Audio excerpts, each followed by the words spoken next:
once again. E aí, galerinha, mais um aulão com o tio Dani. Cara, hoje, pessoal, eu quero deixar bem claro, tá, que eu sou professor de história, eu gosto de toda a história. Grécia Antiga, Roma Antiga, feudalismo, Getúlio Vargas, República Velha, expansão dos Estados Unidos, mas, meus queridos, nada mais me causa prazer, um prazer tão grande e maior do que a Segunda Guerra Mundial. Já falei isso em sala de aula, pessoal, mas não custa falar de novo, tá? Desde os meus 7 anos de idade, eu sempre gostei de história, sempre. Especialmente Primeira Guerra Mundial e Segunda Guerra Mundial. Uma pequena curiosidade, meus queridos, quando eu tinha 6 ou 7 anos de idade, aniversário das crianças do meu pai, Humberto José Tomazin, me levava para uma loja, para uma livraria, nunca me esqueço, livraria Lunardelli em Floripa, eu sou natural de Floripa, nem sei se existe mais. Ele me deixava ali uma meia hora e eu ficava escolhendo os livros de Primeira e Segunda Guerra Mundial que eu queria comprar, sempre um só. Eu poderia comprar apenas um livro e eu ficava meia hora, uma hora escolhendo, 7 anos de idade. Não é à toa que hoje eu sou professor de História. Então hoje, pessoal, entraremos no assunto que mais me causa prazer dentro da ciência chamada História. Não custa lembrar, meus queridos, da última videoaula, onde nós tratamos sobre nazifascismo parte 2.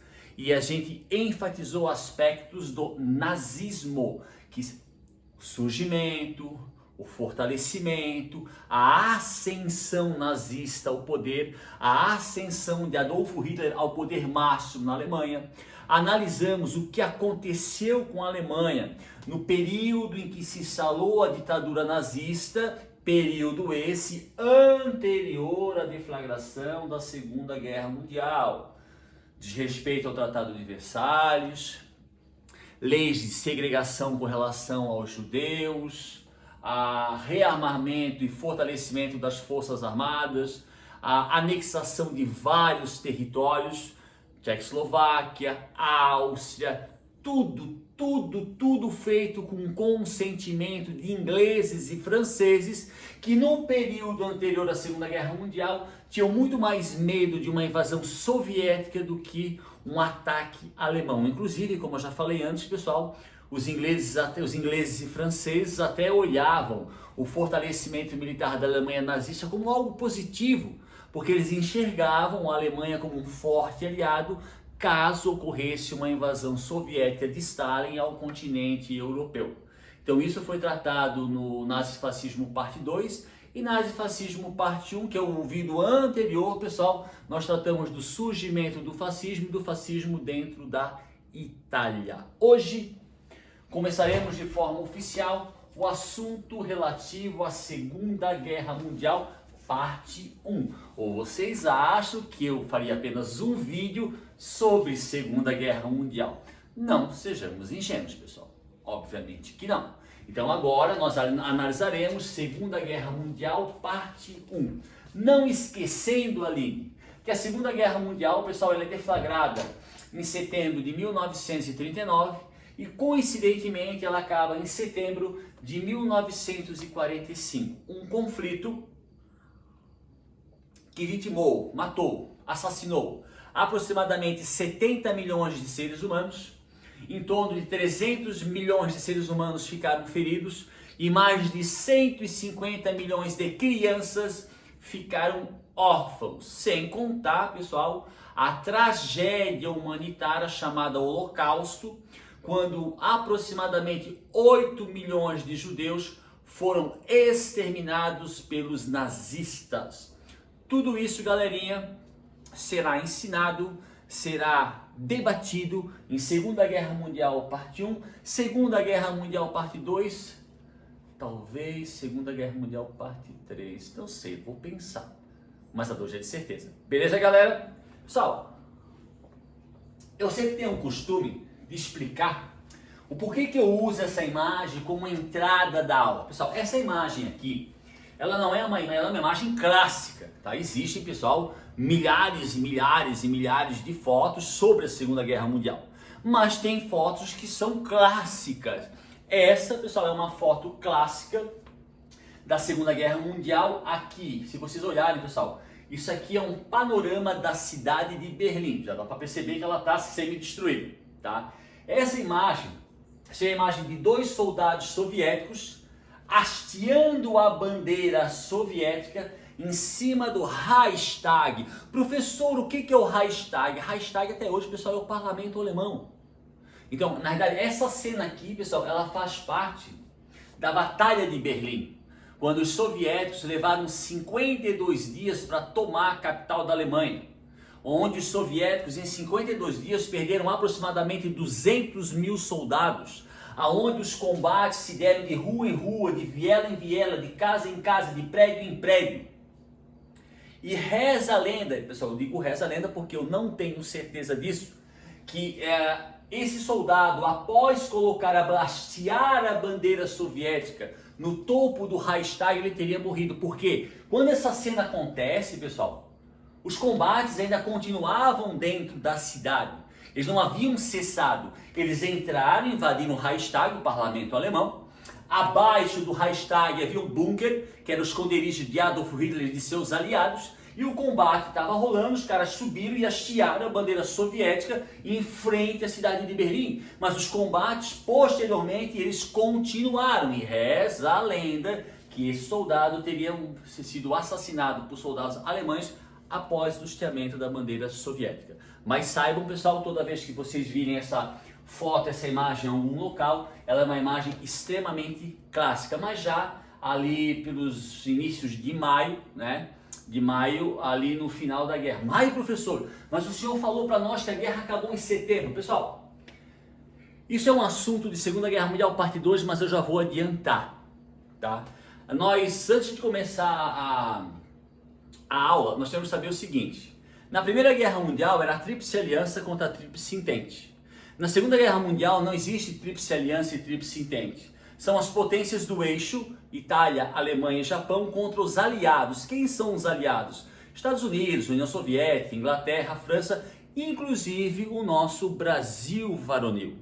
A guerra na Europa, a rendição da Alemanha, ela se dá no dia 8 de maio de 1945. Mas a Segunda Guerra Mundial ela só acaba de forma definitiva após o lançamento das bombas atômicas de Hiroshima e Nagasaki, quando os japoneses se rendem no dia 2 de setembro de 1945, encerrando de forma definitiva a Segunda Guerra Mundial. Então essa imagem ela representa o final da guerra na Europa, mas não o final da guerra da Segunda Guerra Mundial de forma definitiva, porque o Japão no Pacífico ainda continuou a lutar. Mas isso, pessoal, é um assunto que nós explicaremos, que nós debateremos, que nós falaremos Segunda Guerra Mundial, parte 2. Beleza? Pessoal, antes da gente tratar sobre Segunda Guerra Mundial, a gente não pode esquecer o seguinte. Entre o ano de 1936 e 1935, então ali no mesmo ano que começa a Segunda Guerra Mundial, 4 anos antes, explodiu na Espanha a Guerra Civil Espanhola. Tá? Isso é importante saber. Tá? Houve em 1936 uma eleição para presidente na Espanha, uma eleição direta. E nessa eleição direta, o candidato republicano, pessoal, na Espanha desse período significava socialista. Ele vence as eleições. Então, a partir de 1936, a Espanha passa a ter um presidente republicano, republicanos que seguiam a linha socialista.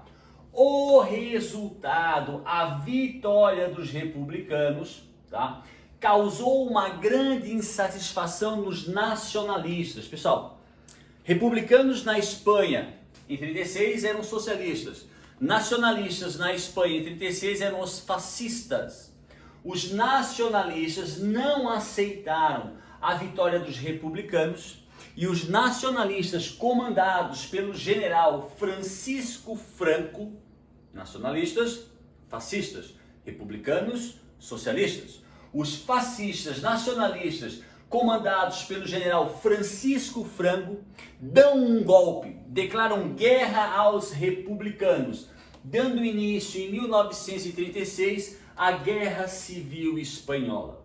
Professor, mas explica para nós. Beleza, Guerra Civil Espanhola, republicanos e nacionalistas, o general espanhol Francisco Franco, mas por que aqui está a foto do Benito Mussolini e aqui de Adolfo Hitler? Pessoal, Francisco Franco é nacionalista. Nacionalistas na Espanha da época eram fascistas. Então a Guerra Civil Espanhola, apesar de ter sido uma guerra civil, então dentro da Espanha, entre espanhóis, ela sofreu a interferência de outros países. Porque a Guerra Civil Espanhola, ela vai explodir num período de ascensão do fascismo, seja ele na Itália, principalmente na Alemanha. Um período também de fortalecimento do socialismo soviético. Lembra, a União Soviética, pessoal, foi o único país do mundo a não ser atingido pela crise de 1929. Então, na Guerra Civil Espanhola, apesar de ser uma guerra civil, ali ocorreu o envolvimento de várias nações. Por exemplo, a Itália de Benito Mussolini e a Alemanha de Adolfo Hitler, eles vão auxiliar militarmente o general nacionalista espanhol Francisco Franco. Além do fornecimento de armas, pessoal, a Itália e a Alemanha, mas principalmente a Itália, vão fornecer tropas, aviões, tanques, navios. Professor, mas os republicanos, os socialistas também não receberam ajuda? Receberam ajuda, tá? A União Soviética, pessoal, ela chegou a dar um tipo de ajuda para os republicanos, mas nada comparado à ajuda que Francisco Franco recebeu da Itália e da Alemanha. Até na época, pessoal, o movimento socialista do mundo fez várias críticas ao Stalin, porque considerou a ajuda soviética para os republicanos muito pobre, se comparada à ajuda italiana e alemã para o general Francisco Franco. Tá? Então, dentro da Guerra Civil Espanhola, período posterior, anterior à Segunda Guerra Mundial, tropas italianas e tropas alemãs entram em território espanhol. A Luftwaffe, o que é, pessoal, a Luftwaffe? A Força Aérea Alemã vai realizar vários bombardeios de várias cidades controladas pelos republicanos. Mas se nós, pessoal, compararmos, quem ajudou mais? A Itália. A Itália ajudou com mais tropa, com mais aviões, mas a Alemanha também. Tanto, pessoal, que o acontecimento mais emblemático da Guerra Civil Espanhola, ele foi representado por um pintor muito famoso. Então, vocês podem até não conhecer a história deles, mas em algum lugar da vida de vocês escutaram, ouviram falar em Pablo Picasso. Pablo Picasso, pessoal, um pintor nascido em Málaga. Málaga é uma região da Espanha. Pablo Picasso viveu o período da Guerra Civil Espanhola. E o Pablo Picasso, uma das obras mais famosas, se não é que é a mais famosa de Pablo Picasso, se chama Guernica. Essa obra, pessoal, se vocês um dia virem pessoalmente, ela está exposta na cidade de Madrid, no Museu de Santa Sofia. Eu tive o privilégio, eu tive a sorte,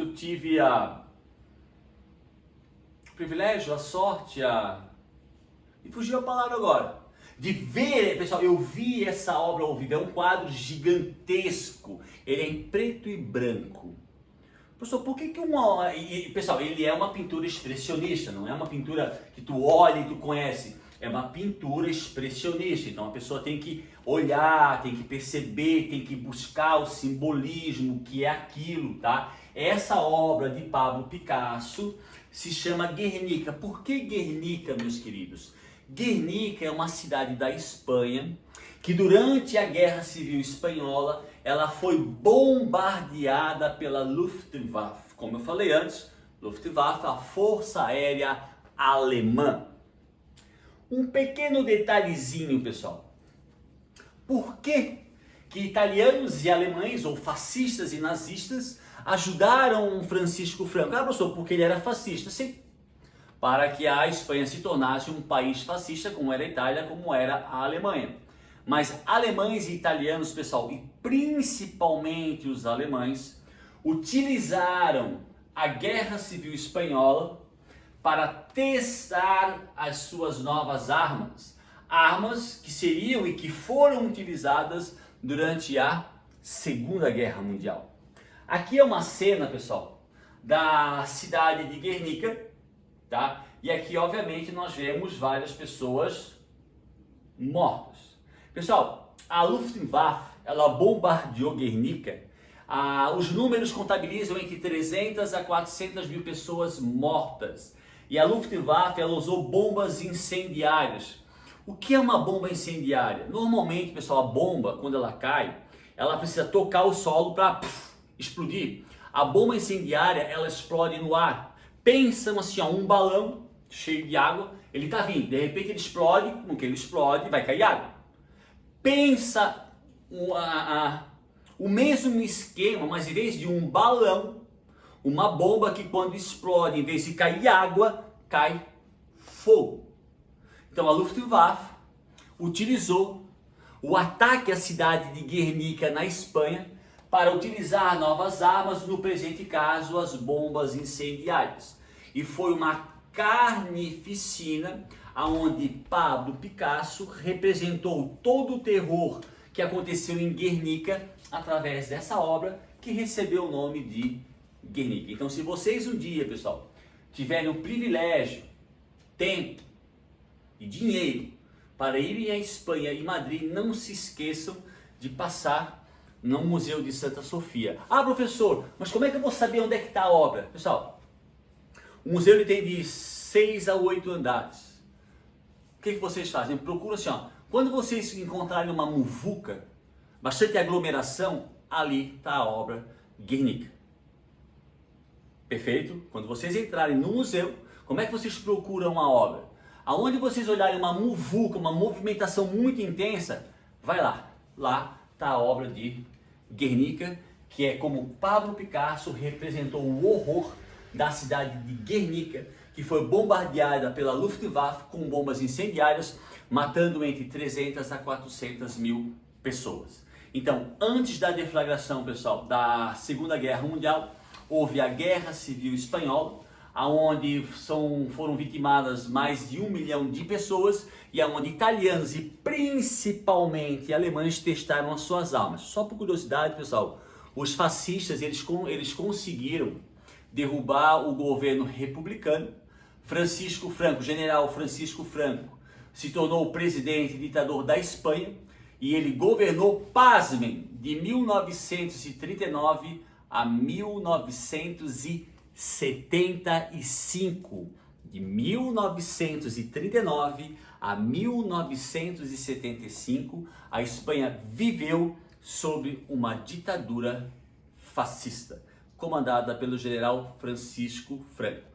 E mais uma curiosidade, pessoal, durante a Segunda Guerra Mundial, a Espanha não participou da guerra, obviamente, pessoal, porque após 4 anos de uma sangrenta e violenta guerra civil, os espanhóis, apesar de serem aliados da Alemanha e da Itália, eles não tinham condições econômicas e militar de participar. Então, foi uma nação neutra durante a Segunda Guerra Mundial. Pessoal, reza a lenda que a Espanha oficialmente não participou da guerra, mas sabe-se que em algumas batalhas onde estava a Alemanha e a Itália, haviam soldados espanhóis, mas oficialmente a Espanha não participou da guerra, tá? Pessoal, um segredo entre nós. Oficialmente a Espanha não participou, mas há notícias de soldados espanhóis junto com alemães e italianos. Como diz o ditado, meus queridos, para um bom entendedor, meia palavra basta. Então, pessoal, agora vamos entrar oficialmente na Segunda Guerra Mundial. Pessoal, a Segunda Guerra Mundial, ela é dividida em 2 fases. Então, nesse primeiro vídeo, pessoal, nessa nossa primeira aula, tá? Nós vamos analisar a primeira fase da guerra, que vai de 1939 a 1943. Ah, professor, principal característica da primeira fase. Pessoal, a primeira fase da Segunda Guerra Mundial, ela é caracterizada pelas vitórias sucessivas das potências do eixo, Alemanha, Itália e Japão, mas principalmente a Alemanha. Então vocês já poderiam pensar, certo, Aline? Ah, professor, então a segunda fase, que vai de 43 a 45, ela é marcada pelas derrotas das potências do eixo. Yes, é isso, pessoal. Então nós vamos analisar uma fase, pessoal, aonde nesse momento a Alemanha ou o eixo estavam ganhando a guerra. Beleza? Pessoal, como nós já falamos anteriormente, ali no finalzinho da videoaula sobre nazifascismo parte 2, tá? A Segunda Guerra Mundial ela foi iniciada lá na Europa, quando em setembro de 1939, a Alemanha invade o território da Polônia. Nós não podemos esquecer o seguinte, também fato já mencionado em Nazifascismo parte 2. Um pouquinho antes, pessoal, isso em 1939, mas um pouquinho antes do mês de setembro, os nazistas já tinham um plano para dominar a Polônia. Mas eles já sabiam que caso eles invadissem a Polônia, a Alemanha, a Inglaterra e a França declarariam guerra à Alemanha. O que os alemães fizeram? Um pouquinho antes de setembro de 39, eles assinaram com a União Soviética de Stalin o Pacto de Não Agressão Germano-Soviético, aonde ficou estipulado que por um período de 10 anos, soviéticos e nazistas não entrariam na guerra. E esse pacto, pessoal, a reunião que realizou o pacto, que não havia presença da Polônia, dividiu a Polônia em duas partes. Então, durante a realização, durante a assinatura do pacto de não agressão entre a União Soviética do Stalin e a Alemanha nazista do Hitler, Stalin e Hitler dividiram a Polônia. Então, isso aqui é o mapa da Polônia. A parte em azul, de acordo com o pacto de não agressão, pertenceria aos nazistas, e a parte em laranja pertenceria à União Soviética. Então, os dois países, sem, obviamente, o consentimento da Polônia, dividiram o território em duas partes, a parte nazista e a parte soviética. Tá, professor, então o senhor está dizendo que a Polônia ela foi invadida por alemães e soviéticos? Sim. Já imaginaram isso? Porque a União Soviética, pessoal, na época tinha mais de 20 milhões de quilômetros quadrados. Querendo ou não, poderia de repente que militarmente a União Soviética não fosse igual à Alemanha, mas a União Soviética também era uma potência econômica e militar. E em setembro de 39, a Polônia se viu numa situação extremamente delicada, a leste sendo invadida pela União Soviética do Stalin e a oeste sendo invadida pela Alemanha nazista de Adolf Hitler. Então, após o pacto de não agressão, em setembro de 1939, a Alemanha de Adolf Hitler invade a parte oeste da Polônia. A Inglaterra e a França, como haviam prometido, declararam guerra à Alemanha. E aqui estava deflagrada a Segunda Guerra Mundial, ainda sem a presença de Estados Unidos e União Soviética. Beleza? Pessoal, Estados Unidos e União Soviética, eles não participaram da guerra desde o início. Eles vão entrar, isso nós vamos tratar aqui em Segunda Guerra Mundial, fase 1. Mas a União Soviética e Estados Unidos não participaram no início da guerra. Beleza? Pessoal, aqui ó, um outro detalhe. Professor, por que a primeira fase, que vai de 39 a 43, ela é caracterizada por sucessivas vitórias principalmente da Alemanha? Pessoal, a Alemanha, ela durante muitos anos, desde que os nazistas subiram ao poder em 1933, a Alemanha nazista sempre se preparou para a guerra. A gente não pode esquecer que uma das principais características do fascismo e do nazismo é o militarismo. Então a Alemanha já estava se preparando para a guerra desde 1933. Quando a guerra explode, os países da Europa, não só esses, mas todos os países foram pegos de surpresa. Mas pegos de surpresa pelo quê, professor? Pela Blitzkrieg. Traduzindo para o português, a guerra relâmpago. Professor, o que é Blitzkrieg? É uma tática de guerra inovadora. Vou dar um exemplo, pessoal. a forma como hoje os exércitos do mundo, seja da União Soviética, aliás, seja da Rússia, da China, dos Estados Unidos ou do Brasil, o modo de se fazer guerra, o modo de se treinar para a guerra hoje, foi inspirado na Blitzkrieg. Os alemães, ou os nazistas, eles trouxeram uma nova forma de se fazer guerra. E os países da Europa, não só esse, mas todos os países da Europa, eles ainda estavam naquela mentalidade de guerra de trincheira, guerra de pouca mobilidade. A Blitzkrieg, pessoal, é uma guerra rápida. Tanto que eu peguei essa foto de forma proposital, que são vários tanques alemães um atrás do outro. Por quê? O que é a Blitzkrieg? É tipo um ataque em massa, vai 1 milhão de soldados, 500 aviões, 5 mil tanques, é um ataque em massa, rápido, sem trincheiras, com extrema mobilidade. Para nós, pessoal, isso hoje, para os exércitos do mundo, não é uma inovação, mas para a época sim. Então, o jeito de se fazer guerra, a utilização da Blitzkrieg pelas tropas alemãs, pegou todos os países da Europa de surpresa, porque eles não estavam habituados a esse estilo de guerra. Tanto que de 39 a 41, pessoal, a Alemanha ocupou a Dinamarca, a Noruega, a Bélgica, Luxemburgo e o seu maior troféu, a França. Por que o senhor assim, professor, enfatizou essa palavra maior troféu?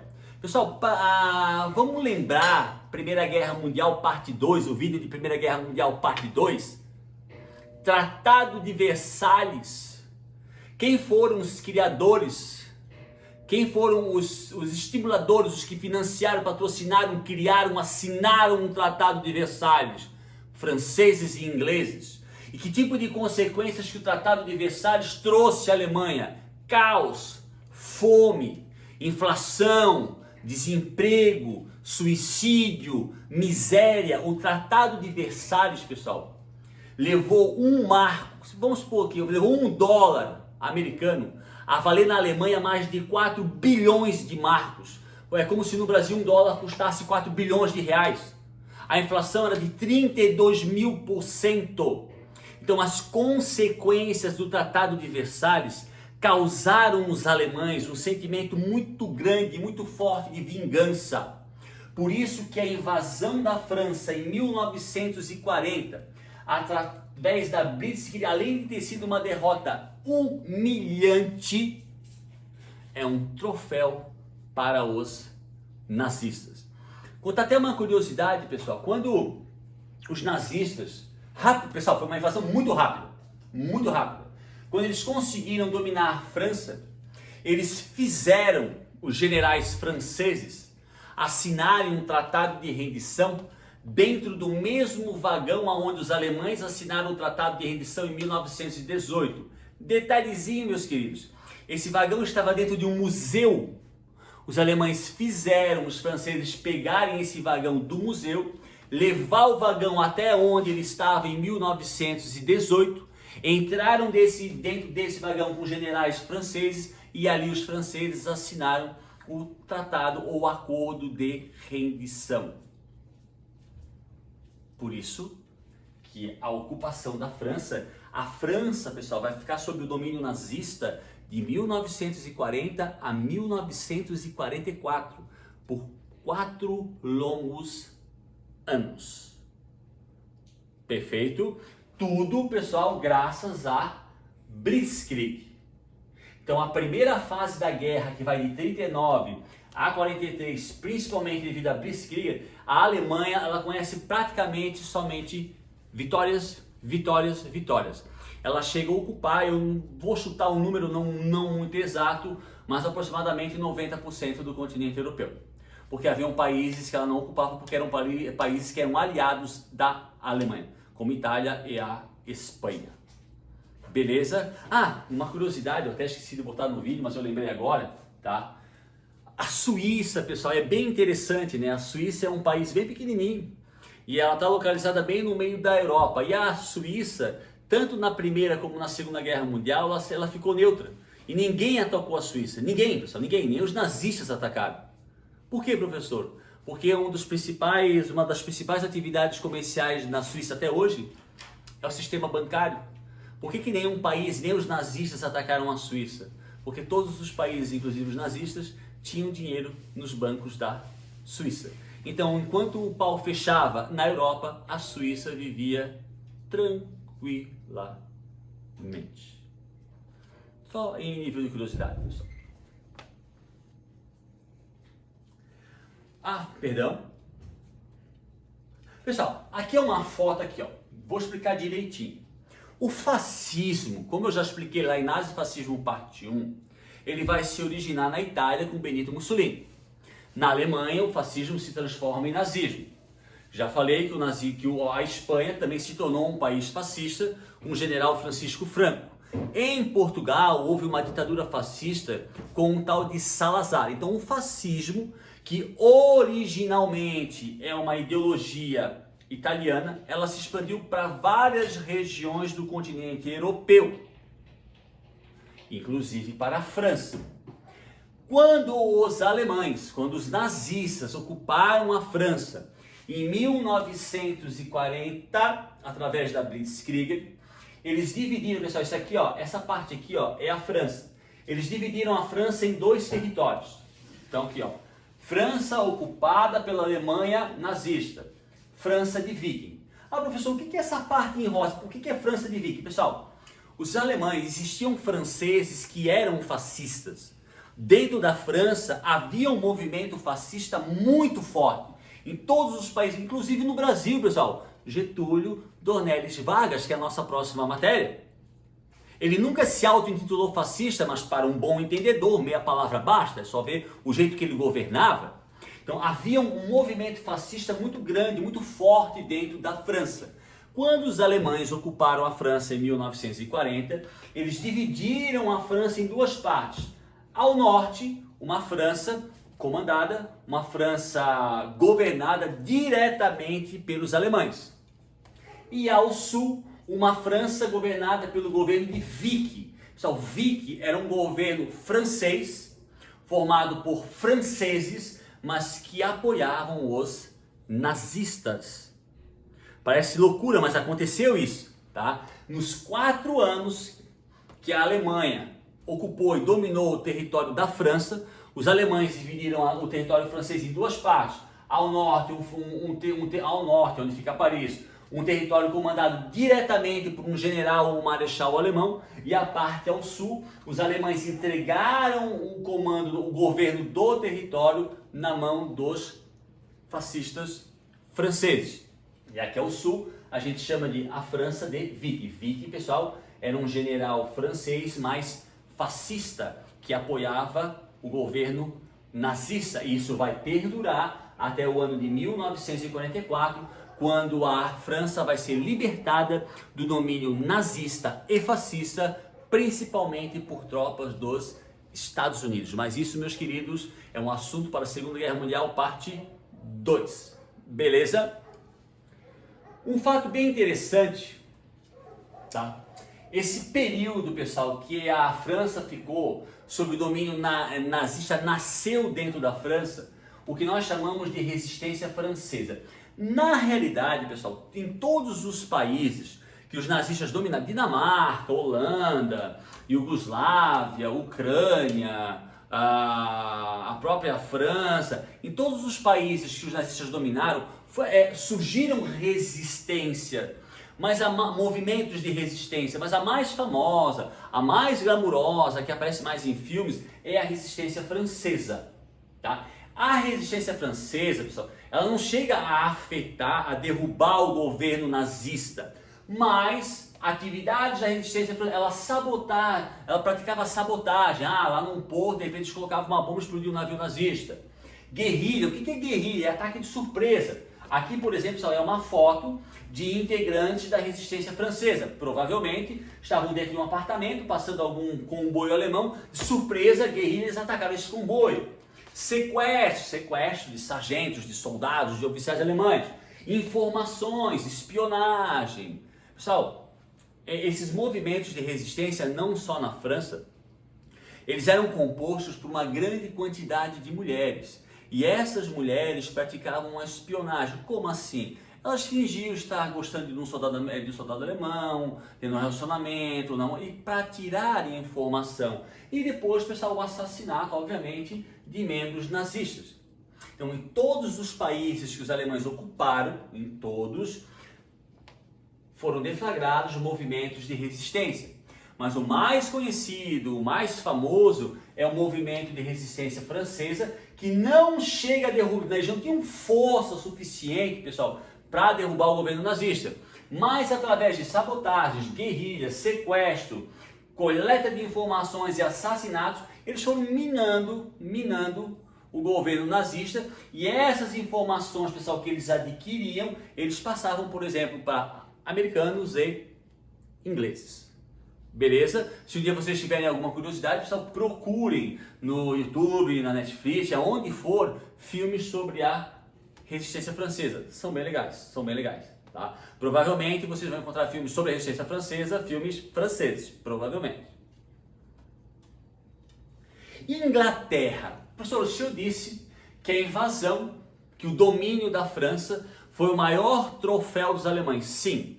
Mas também o senhor disse que quem fez o Tratado de Versalhes foi a França e a Inglaterra. Sim. E o que os alemães fizeram com relação à Inglaterra? Obviamente, meus queridos, eles tentaram, após dominar a França, o próximo objetivo de Adolf Hitler era dominar a ilha da Grã-Bretanha, que é a ilha onde está localizada a Inglaterra. Mas como eu falei, pessoal, é uma ilha. E já há muito tempo, inclusive nesse período, a Inglaterra tinha a marinha mais forte do mundo, mais forte do que a marinha da própria Alemanha. E como era uma ilha, era necessário utilizar o mar para chegar até a Grã-Bretanha. Mas a Inglaterra possuía uma marinha mais forte do que a marinha alemã. Os alemães, pessoal, isso aqui é uma foto, tá, pessoal? Isso aqui é uma foto após um bombardeio alemão à cidade de Londres, tá? Pessoal, do início da guerra até o final da guerra, as cidades da Inglaterra, principalmente Londres, sofreram sistemáticos bombardeios da Força Aérea Alemã, do início da guerra até o final da guerra. Se eu não me engano, pessoal, o número que se contabiliza de vidas civis, não militares, que foram mortos durante esses bombardeios está entre 50 a 60 mil pessoas que foram vitimadas na Inglaterra por bombardeios da Força Aérea Alemã.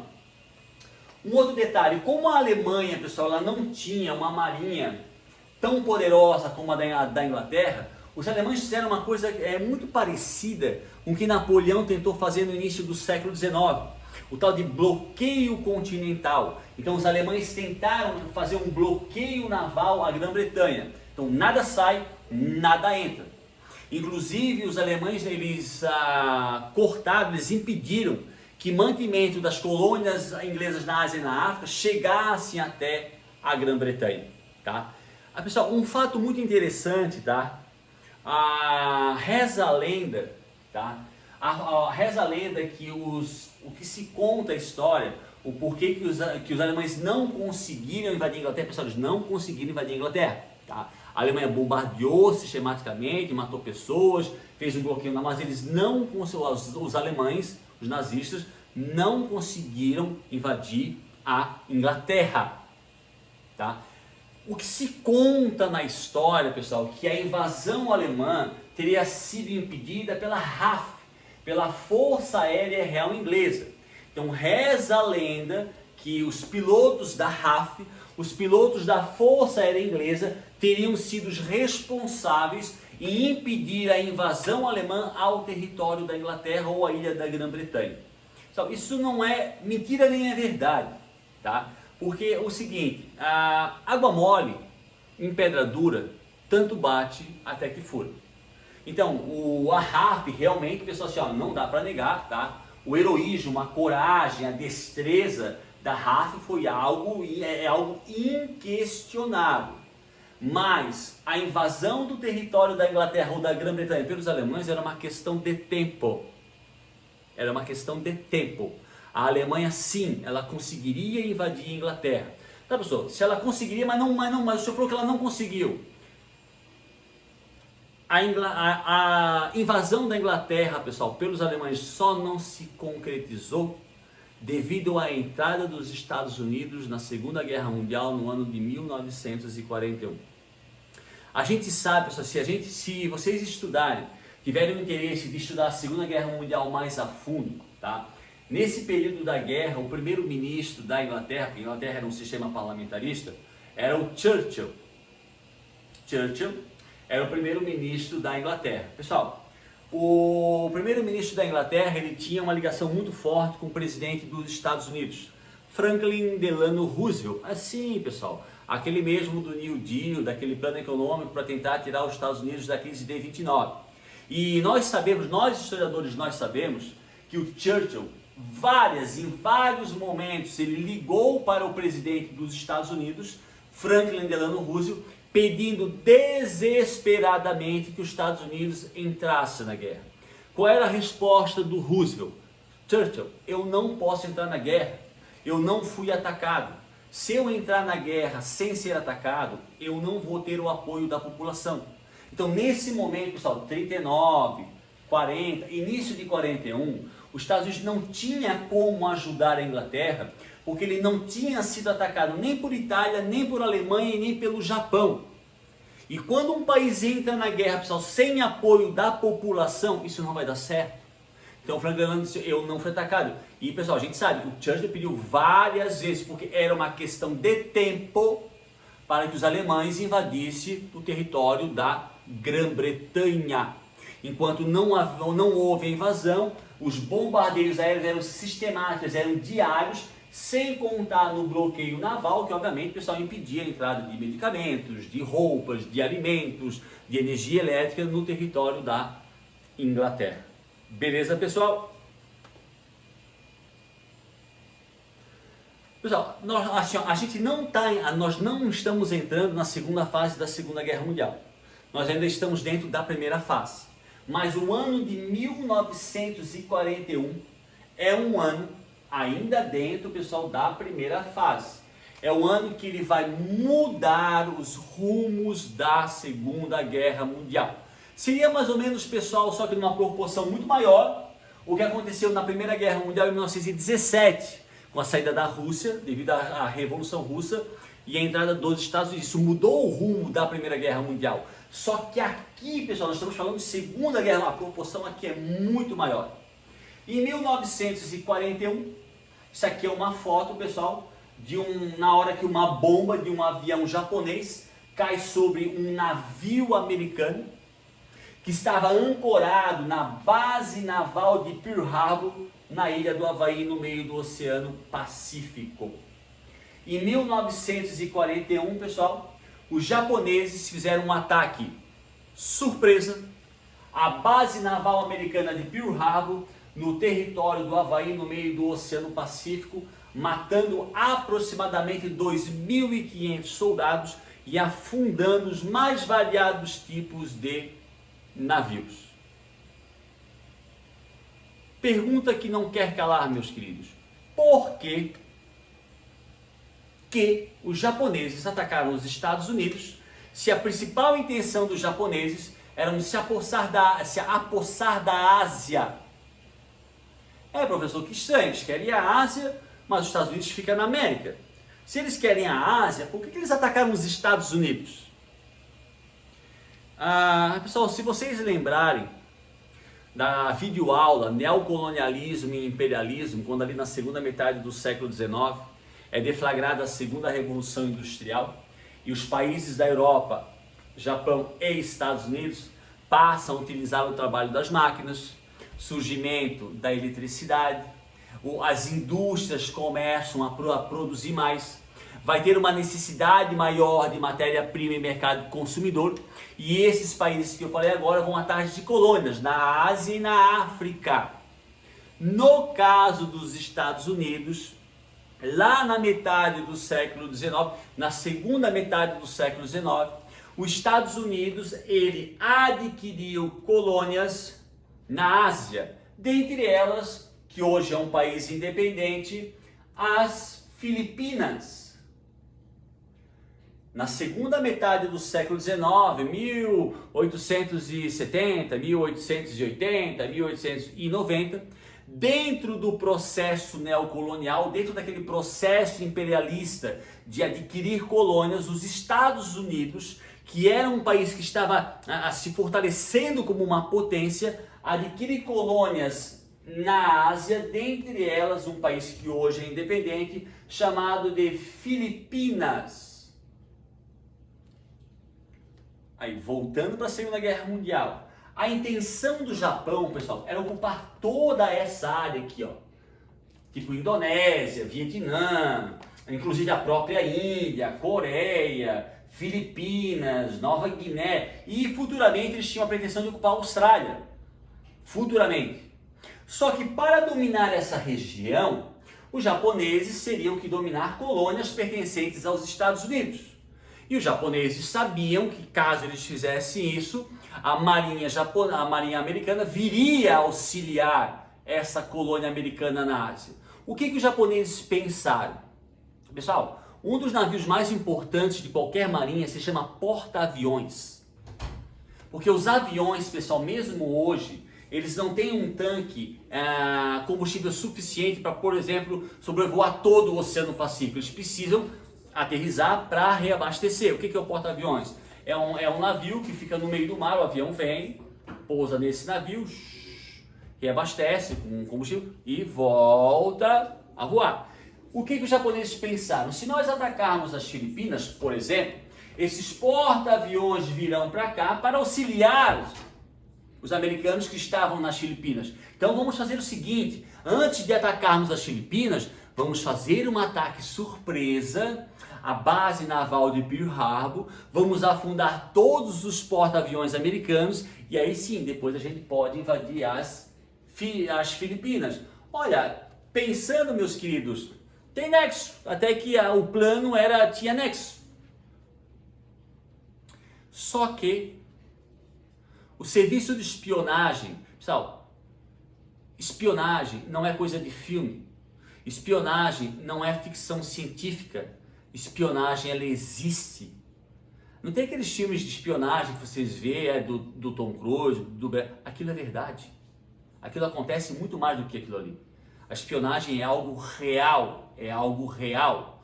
O serviço de espionagem americano já sabia dos planos do Japão de fazer um ataque surpresa à base naval de Pearl Harbor.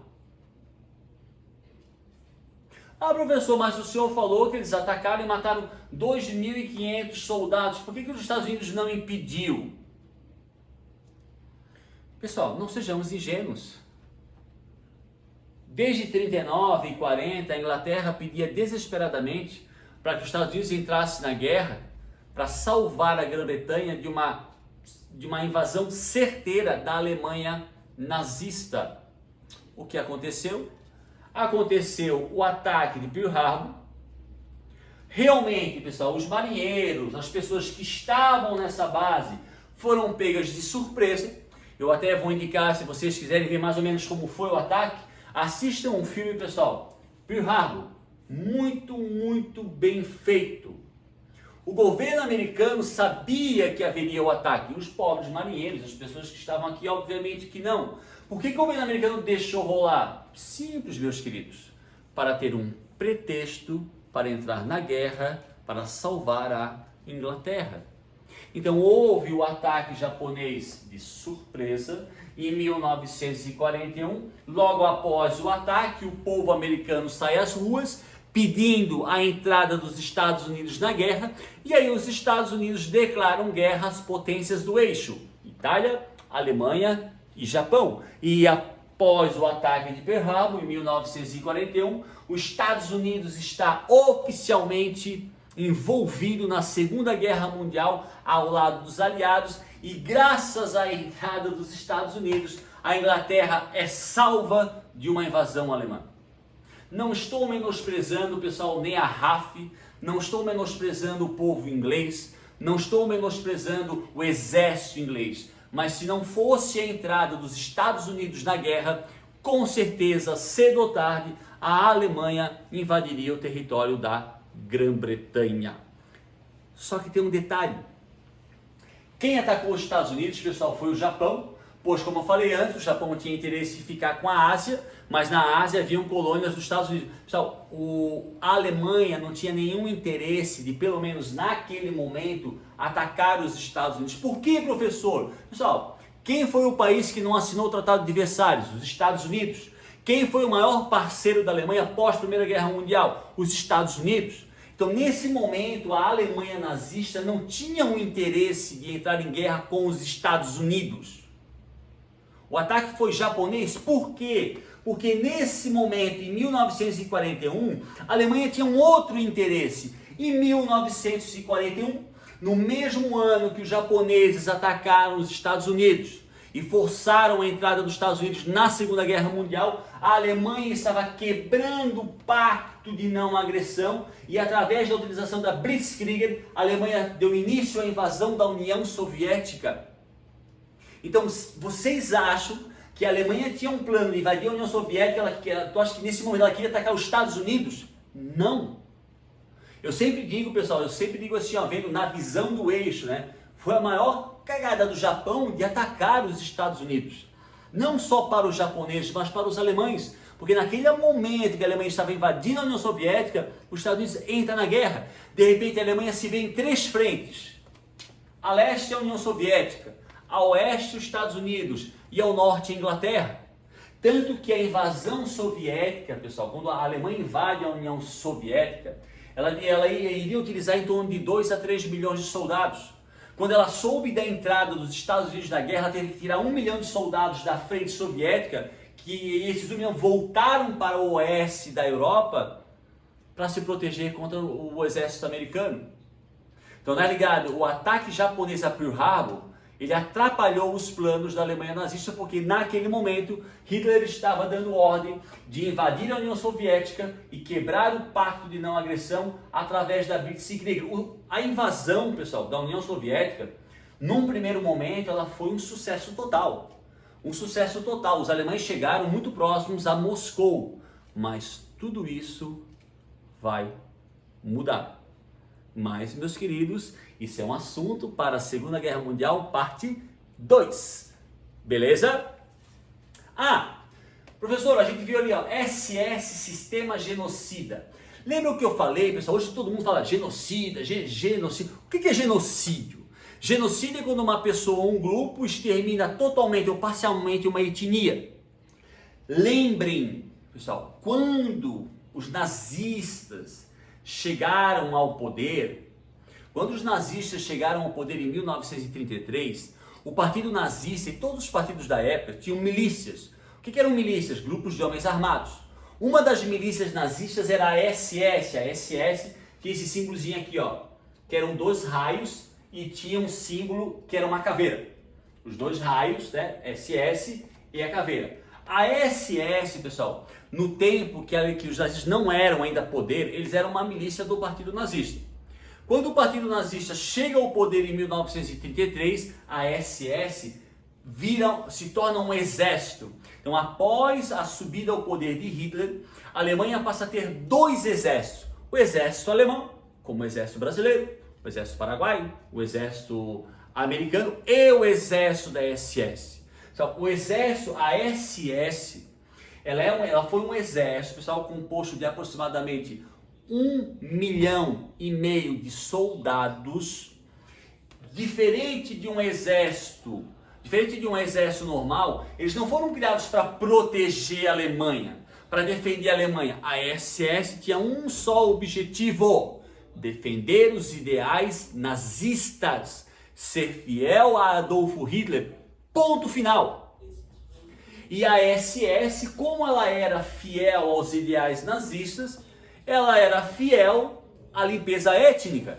Aqui, pessoal, aqui tem a foto de soldados nazistas e aqui tem a foto do segundo homem mais poderoso da Alemanha nazista, abaixo apenas de Hitler, Himmler. Himmler era o chefe da SS. Então, na hierarquia, a pessoa abaixo do Hitler, o próximo abaixo do Hitler, era Himmler, que era chefe da SS, um exército de 1,5 milhão de soldados que lutavam apenas por um ideal, o ideal nazista. E são essa tropa que vão praticar o que nós chamamos de limpeza étnica. Por exemplo, quando os alemães, pessoal, o exército alemão, ele dá início à invasão da União Soviética, em 1945, a SS, ela invade junto. Só que a SS, além de lutar contra os soldados soviéticos, ela vai praticar o sistema genocida. Vou dar um exemplo. O exército alemão invadiu a cidade. Ele continua a atacar. Vem a SS para quê? Para saber na cidade quem é judeu, quem é e quem não é. Então a SS, o exército da SS, é o exército que vai praticar durante a Segunda Guerra Mundial o que nós chamamos de limpeza étnica. E é a SS, pessoal. Pessoal, isso aqui é um dos momentos mais tristes, é um dos momentos mais horríveis da história da humanidade moderna. Isso aqui é a entrada do campo de extermínio de Auschwitz. Auschwitz é um dos 10, 15 campos de extermínio que os nazistas, que a SS construiu na Alemanha e na Polônia. No caso de Auschwitz, ele foi construído dentro do território da Polônia. Nós não podemos esquecer que quando os nazistas invadiram a Polônia, eles invadiram por duas razões. Porque o Tratado de Versalhes, lá de 1919, havia tirado uma parte do território da Alemanha e anexado a Polônia. E na Polônia estava localizada a maior população, a maior comunidade judaica do continente europeu. Por isso que os nazistas e a SS construíram o campo de Auschwitz no território da Polônia. Então essa é a entrada do campo de Auschwitz. Hoje, pessoal, Auschwitz é um museu. Se algum dia eu tiver a oportunidade de ir para Alemanha, eu quero visitar um campo de extermínio, apesar de saber que todas as pessoas que foram e me contaram, eles falam que aqui assim, o ambiente é muito pesado. Mas eu, pessoal, como professor de história, se eu estiver na Alemanha um dia, eu não posso deixar de vivenciar, de visitar um campo de extermínio, até porque eu quero passar essa experiência para vocês. Esse é um dos objetivos do professor de história, certo? Pessoal, professor, olha a solução final, pessoal. Isso aqui não é uma brincadeira, isso aqui não foi uma brincadeira, tá? Em 1942, ocorreram várias reuniões entre membros da SS e após várias reuniões foi decidido dar início, deflagrar um projeto chamado A Solução Final, pessoal. Isso não é ficção, isso não é um filme de Hollywood. Os membros da SS, do alto escalão da SS, fizeram várias reuniões e após várias reuniões, eles decidiram dar início a um projeto chamado A Solução Final. Que projeto é esse? Esse projeto vai ser deflagrado a partir de 1942. Então os campos de concentração tornam-se campos de extermínio. O projeto, pessoal, da SS nazista era eliminar 15 milhões de judeus no continente europeu. Bem dizer, galera, matar todos os judeus que moravam na Europa. Essa era a solução final. Então, a partir de 1942, campos como Auschwitz, só que Auschwitz foi o maior, tá, pessoal? Em Auschwitz foram assassinados 1 milhão de pessoas, mas existiram outros, Sobibor, Dachau, existiram outros campos de extermínio, mas o que mais matou e o maior deles é o campo de Auschwitz. Auschwitz, pessoal, era tão grande que tinha Auschwitz I, Auschwitz II e Auschwitz III, de tão grande que era o campo. Aqui é uma visão, pessoal, panorâmica do campo. Essa aqui, ó, é só uma parte do campo. Porque se a gente pegar aqui e ver que existe outro, o campo ele vai mais para lá. Então o campo de extermínio de Auschwitz é uma coisa monstruosa, é uma coisa gigantesca. E assim, ó, eu sempre explico, pessoal, como é que era o funcionamento de um campo de extermínio como Auschwitz. Era a mesma coisa como uma fábrica de sapato. Como assim, professor? A dinâmica era a mesma. Havia um chefe, pessoal, todas as pessoas que cuidavam, que trabalhavam no campo de concentração, que administravam, todos, sem exceção, eram membros da SS. Todos eram membros da SS. Tá? Pessoal, havia um chefe, depois tinha um subchefe, e havia, pessoal, tipo uma linha de produção. Essa semana vamos produzir tantos sapatos, a semana que vem tantos sapatos. Pessoal, só que tira o sapato e coloca seres humanos. O funcionamento de um campo de extermínio, pessoal, comandado pela SS como Auschwitz, era a mesma dinâmica de uma fábrica de sapato, de uma fábrica de carro, de uma fábrica de bala, só que em vez de fabricar carro, bala e sapato, eram cadáveres, eram seres humanos, mas a sistemática é exatamente a mesma. Tudo isso comandado, liderado por membros da SS. O resultado, pessoal, dessa carnificina... Pessoal, eu mostro essas fotos que o professor de história, ele não está aqui para mostrar flores, só flores. A vida é assim, o ser humano também é assim. Isso aconteceu, isso não pode ser esquecido, isso tem que ser lembrado, tem que ser mostrado. As pessoas, às vezes, elas não querem olhar coisas, isso é ruim, tem que olhar, para ser lembrado, para que isso não se repita nunca mais. Tá? Aqui tem corpos de milhares e milhares de judeus que morriam de fome, que morriam fuzilados, e a maioria foram mortos em câmaras de gás, com gás Zyklon B, produzido pela Bayer. Isso a gente explica na Segunda Guerra Mundial, parte 2. Esse episódio, pessoal, catastrófico e horrível da história humana se chama o Holocausto. E de 1942 a 1945, os nazistas da SS conseguiram matar aproximadamente 8 milhões de pessoas, na sua grande maioria judeus, mas também muitos ciganos e homossexuais, socialistas e assim vai. Um outro detalhe que a gente vai falar um pouco mais à frente, nesses campos, pessoal, eram feitos experiências que se faz com ratinho, com seres humanos. E quem fazia essas experiências, pessoal, eram médicos, doutores menos formados com doutorado na universidade. Mas isso a gente vai falar em Segunda Guerra Mundial, parte 2. Então, pessoal, vamos encerrar o nosso vídeo. É triste, mas deve ser lembrado. Nunca ser esquecido, jamais deve ser esquecido isso. O Holocausto, praticado pelos membros da SS, pelos nazistas, que ocasionou a morte de aproximadamente 8 milhões de seres humanos, por serem considerados pela SS seres humanos inferiores. Beleza, galera? Beleza no sentido de acabar o vídeo, mas não é beleza, né? Isso até dá uma tristeza na gente. Então, pessoal, acabamos aqui a Segunda Guerra Mundial, parte 1. Espero que tenham gostado da guerra. Viram que eu me empolgo, porque é um assunto que eu gosto muito, tá? Próximo vídeo virá aí Segunda Guerra Mundial, parte 2. E nós vamos começar a tratar sobre a segunda fase da guerra, de 43 a 45, quando o eixo, principalmente a Alemanha, começa a sofrer sucessivas derrotas, e faremos um episódio especial, muito especial, sobre a participação do Brasil na Segunda Guerra Mundial, entre 1944 e 45, no norte da Itália, através da FEB, Força Expedicionária Brasileira. Faremos um episódio bem especial para essa galerinha, beleza? Rapaziada, eu agradeço a presença de todos. Nunca é demais falar, eu sou professor, essa é a minha função e eu vou falar. Pessoal, continuem a estudar, criem uma dinâmica de estudo. Eu tenho uma dinâmica, eu nunca fiz isso na minha vida, mas eu criei uma dinâmica de trabalho para mim. Criem uma dinâmica de estudo.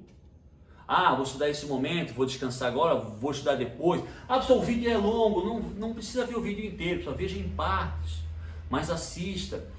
Faça anotações, para que quando vocês voltarem à aula presencial, vocês não estarem tão enferrujados assim, tá? Toda vez, pessoal, que vocês tiverem dúvida, usem as plataformas, as redes sociais e tirem as dúvidas com os professores. A gente não vai ficar bravo. Essa é a nossa função. Somos professores porque gostamos de ser professores. O dinheiro é importante? Claro que é. Todo mundo gosta de ter dinheiro, todo mundo gosta de ter uma casa boa, de viajar, de ter comida boa. Mas é bom ganhar dinheiro com o que se ama. E eu gosto de ser professor. Os meus colegas gostam, meus amigos gostam de ser professores. Então, se vocês tiverem dúvidas, se comuniquem com a gente, beleza? Obrigado pela presença de todos, até a próxima aula. Esquecendo, não se esqueçam de se inscrever no canal e curtam, isso é importante para o Tio Dan, beleza? Galerinha, um abraço e até a próxima aula, Segunda Guerra Mundial, parte 2. Valeu!